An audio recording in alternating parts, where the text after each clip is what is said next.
The spirit world speaks volumes in our dreams, and for this topic on the artist and spirit, I chose to speak with Asia. Service oriented, insightful, heartfelt Asia may inspire you to stay tuned. First off, how are you? I'm wonderful. I can't complain. Not once. I guess Yeah. I could complain, but I won't complain. Everything, Mm-hmm. everything is great and beautiful. So just, a steady work in progress, steady trying to elevate, as time moves on, as I get older, just celebrating my 40th birthday. So just excited, you know what I mean? Excited about the future. Yeah. How have you been? I've been good.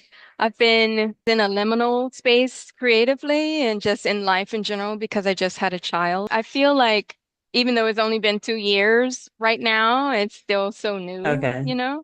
And so I'm still in that like Mm-hmm. postpartum and getting used to everything Okay. that's been going on and also I noticed that with the hormones it'll turn off your creativity a little bit so that you can focus more on Mm-hmm. your child. I wasn't painting or drawing or anything of that nature. I wasn't like modeling things. I love to do architectural Mm-hmm. models and such. And that's when I realized, oh, this must be the hormones. Congratulations, by the way. Thank Also, you. Thank having a you. child and being a parent and just, being a representative for a person in this world and helping them to, be somebody. That's a lot of work. So I commend you. Where do we begin? And all the questions that I have sent you is Hmm. who are you right now in this time?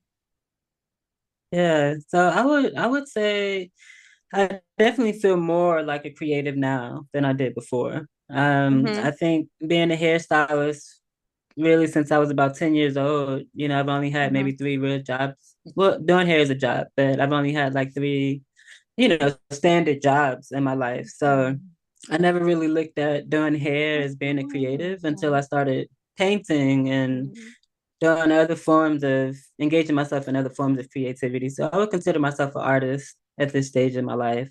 I would Yeah. consider myself a philanthropist. And a lot of everything that I do is kind of grounded in my philanthropy, state of mind, and the work that I want to do overall, just in the world. So Yeah. definitely in a very creative space, very creative space. Also just trying to get more spiritually grounded, in the process of being creative. There's so many things that can just kind of interfere with that. So, um, yeah, I would say I feel like an artist at this stage in my life. Nice. Yeah. So as a multi-hyphenate artist, because I noticed that you picked up Mm-hmm. painting this year, I wanted to start with that Mm-hmm. piece about hair. Can you elaborate on how that came to be and how your styles have changed as you've grown? Mm-hmm. Yeah, so I learned how to do hair when I was 9 years old. It started with me just ultimately not liking how my mom was doing my hair. And Hmm. so my dad ended up buying me a mannequin and was like, hey, listen, your mom's not gonna do your hair anymore, so you're gonna have to roll with it. But it was probably the best thing that they could have done because it has sustained me over the last 20 years. And so the creative process before was just simply braiding, and then I got to college and I found out more about locks. And then I'm like, oh, okay, this is pretty cool. So I had one person show me one time how to retwist. And then from there I just kind of used YouTube as a guide, showing me how to do different things. Really, my background as a braider helped a lot with styling. And so I go by Hmm. Asia Styled Me. And that's simply because I feel like a lot of people can't style how I do. So, Yeah. and then doing hair actually helped to elevate everything else that I'm doing because the different people that I'm meeting on a daily basis throughout the day, I'm talking to them about what they have going on, what I have going on. And one person who sat in my chair, he was like, hey, listen, I think you should manage me. And Oh, we've wow. had the conversation throughout the whole time I'm doing his hair. And I'm like, listen, I've never managed anyone in my life, so I don't even know how this would go. And he's a music artist. And so that's how I kind of stepped into the music space. And then I've been doing that for about 3 years. And then just this year in April, the night of my 40th birthday, I had a dream literally a dream. And a voice spoke to me so clearly and told me that, hey, if you create this art, like everything's gonna be okay. It didn't say you'll be a millionaire. It didn't say, it just said basically like everything's gonna be fine. And so I woke up the next morning and I went straight to the Dollar Tree and got a bunch of art supplies and just started going for it. I'm not sure where the actual talent came from. Like this is one of my Yeah. pieces behind me. I actually just recently sold this one to one of the crown princes in Saudi Arabia. Mm. It's pretty big, like a 38 by 48. But the art, it has just been a daily elevation, but it's also been me having to put my time and energy into it. So I have a bit of an addictive personality. So anytime I start doing one thing, I just go, go, go, go, go with it until I get it. But I'm also an extreme visual learner because I have a hearing disability. Hmm. So I wear hearing aids in both ears.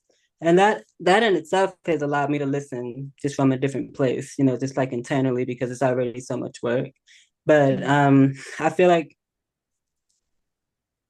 everything that happened since the night of my 40th birthday has just been pushing creates creatively. And I'm mostly an abstract artist, I would say, visually, but I work with Yeah. a lot of different textures and things like that, and then combining mediums. So most of it is mixed media art.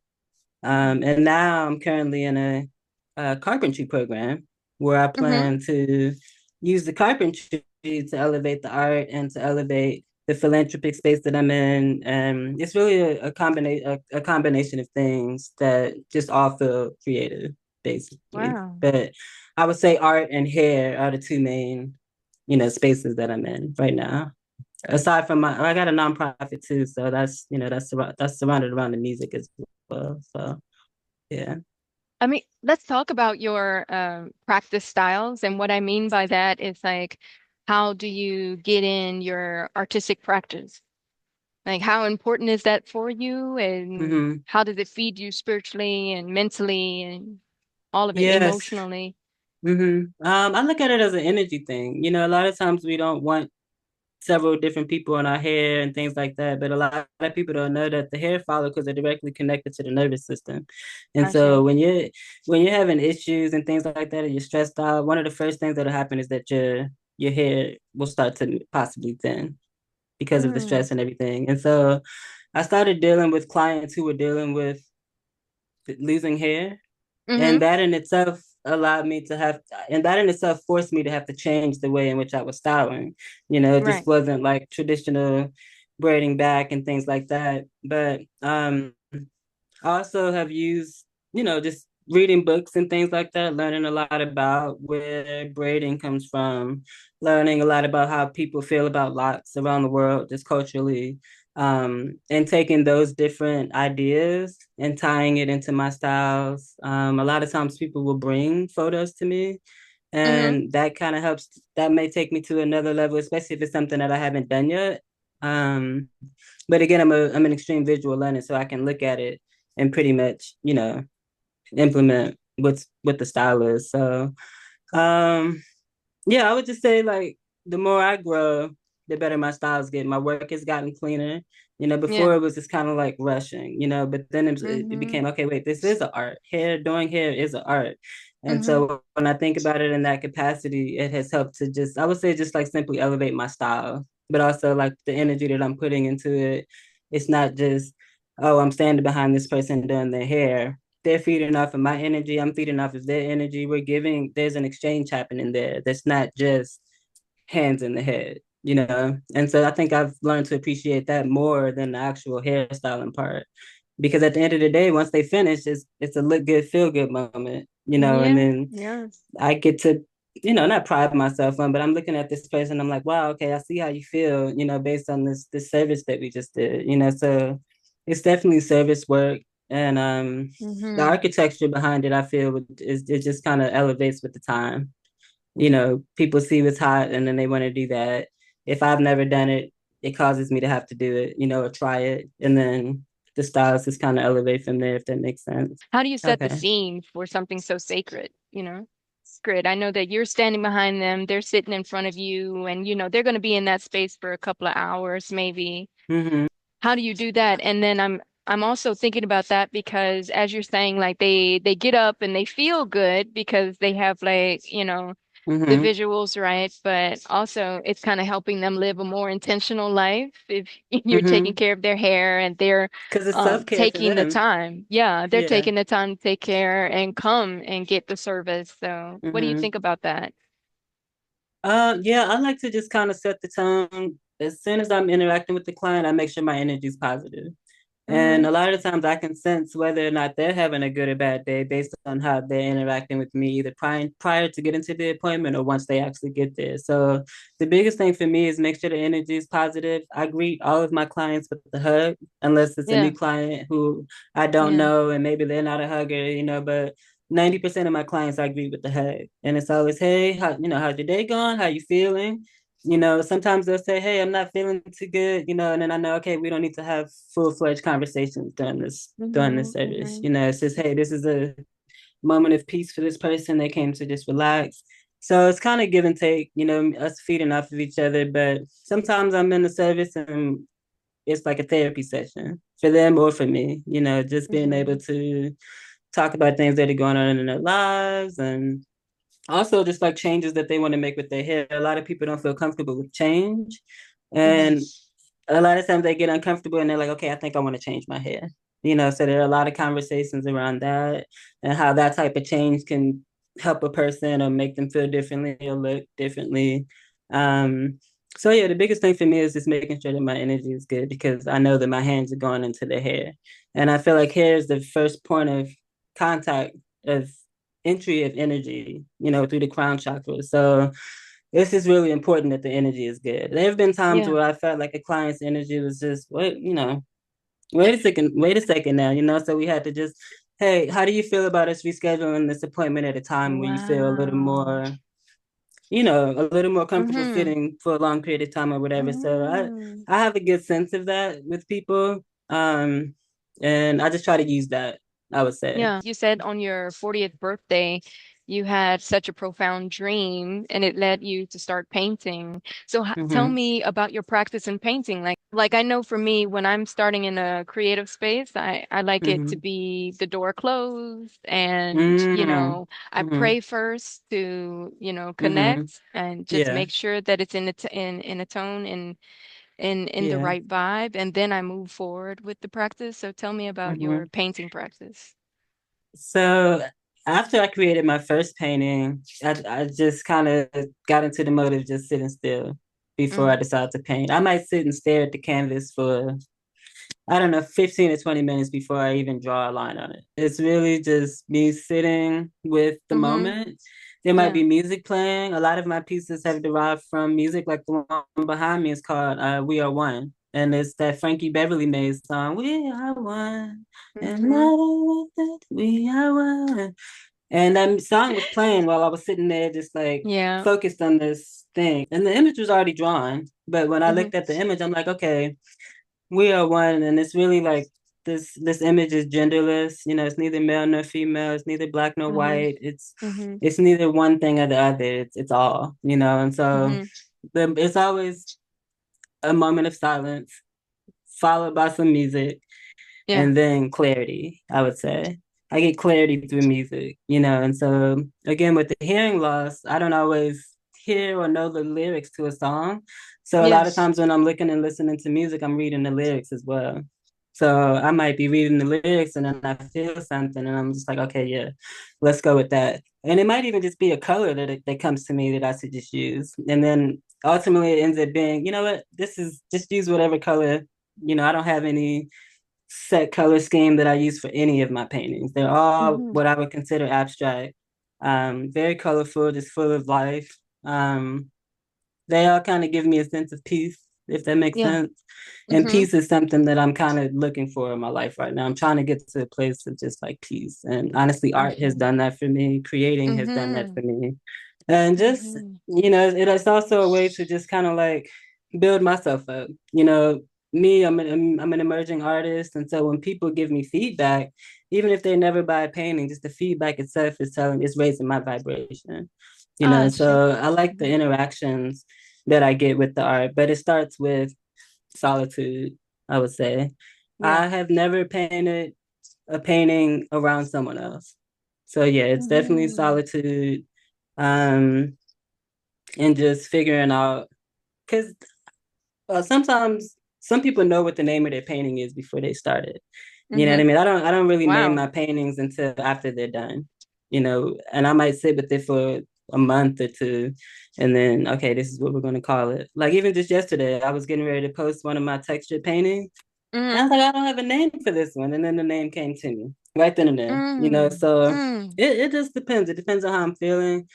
There have been nights when I've created two or three paintings in one night just because that adrenaline is moving, the creativity's flowing. Maybe I had a great day. And then there have been times where my day wasn't so great. And I go in there and I try to create and I'm just staring at the thing for an hour. Yeah. So I think it also depends on my energy and where I am, for the Mm-hmm. day with the process. Yeah. Tell us about Ashe Entertainment. So Shea Entertainment Group is my baby. It is a nonprofit organization focused on marginalized artists. So BIPOC, queer, disabled, facing homelessness or living with homelessness, unhoused. Just a range of um, I would say artists. But right now, two of my artists are in Nigeria. Mm-hmm. One is actually an amputee, so he has one arm. Mm-hmm. One is actually he's kind of homeless. I mean, I do help the organization does help to support him as much as we can, but he doesn't have like a solid, place to live. But he's so talented and he has this creativity that he wants to get out. And we basically try to create industry standard experiences for these artists. And so that Mm. also now includes visual artists. So I'm trying to take the work that I've been doing with the other artists and also try to elevate my art at the same time. And so what I did recently was I had two art shows, two group art shows, but I also tied it with entertainment and Mm-hmm. music. So the first show that we had was called Work the Walls, and it Yeah. was a pride party. We had special VIP guests, but it was also an art exhibit. We had three different artists that we exhibited that night, including myself, and just put an emphasis on the art, put an emphasis on collaboration, put an emphasis on community, Mm. and also had a second art show at the stadium, at the Coliseum Stadium Mm-hmm. in Oakland. And that was called Art and Souls. And so with Yeah. that, we just displayed the art there at the stadium, really coming up off of the field. It was the first section right there, so everybody had access to it. Not everybody came Mm. inside, but it was still a great moment. But that was another. Took the same 3, 4 artists and brought them with me to that location. They were able to exhibit their work. We were able to collect shoe donations and give out shoes to youth. Yeah. So I've really just been trying to find ways to celebrate the art, put it Mm-hmm. out there, but also just make it fun, So some of the spaces that I've been trying to create for other artists haven't been as successful, or the Mm. process, maybe went awry or whatever. And so with me as a visual artist, I've been able to focus on myself and position myself in the same ways I would have positioned another artist. But Yeah. a lot of what we do is groundwork philanthropy work in Africa. We do a culture exchange program. I haven't given the culture exchange program a name, but we've gone the last 3 years to Nigeria, Lagos, and there's a community there called Makoko Village, which is a floating community on the water out there. And so we go out there, Mm. we donate food, clothes. Last year Mm. we were able to donate a laptop. I've been sponsoring multiples out there, so sets of twins. I'm a twin as well. Mm-hmm. And that's probably one of the most difficult things I would say for a parent of multiples is being able to support, both of their needs. And so that's one of the things we do. I Mm-hmm. shot a mini documentary around the culture exchange program. So in the process of trying to get that edited, get some of that footage put out, because I haven't posted anything from the culture exchange from last year. So Yeah. basically, Ashe Entertainment Group focuses on music, art, creativity, philanthropy, but through these experiences that we create. Tell me what it means for you to be so service oriented in your work. Yeah, it means a lot, honestly. I think the core of everything that I do is in a giving space. Even with the Mm-hmm. hair, I offer free hair services every now and then. Mm-hmm. Especially if it's a parent that I know that, has a child that might need it. Or it's it's heavy because there's so much work that I want to do Yeah. and so little support behind the work that I'm trying to do. And so oftentimes I feel and I find myself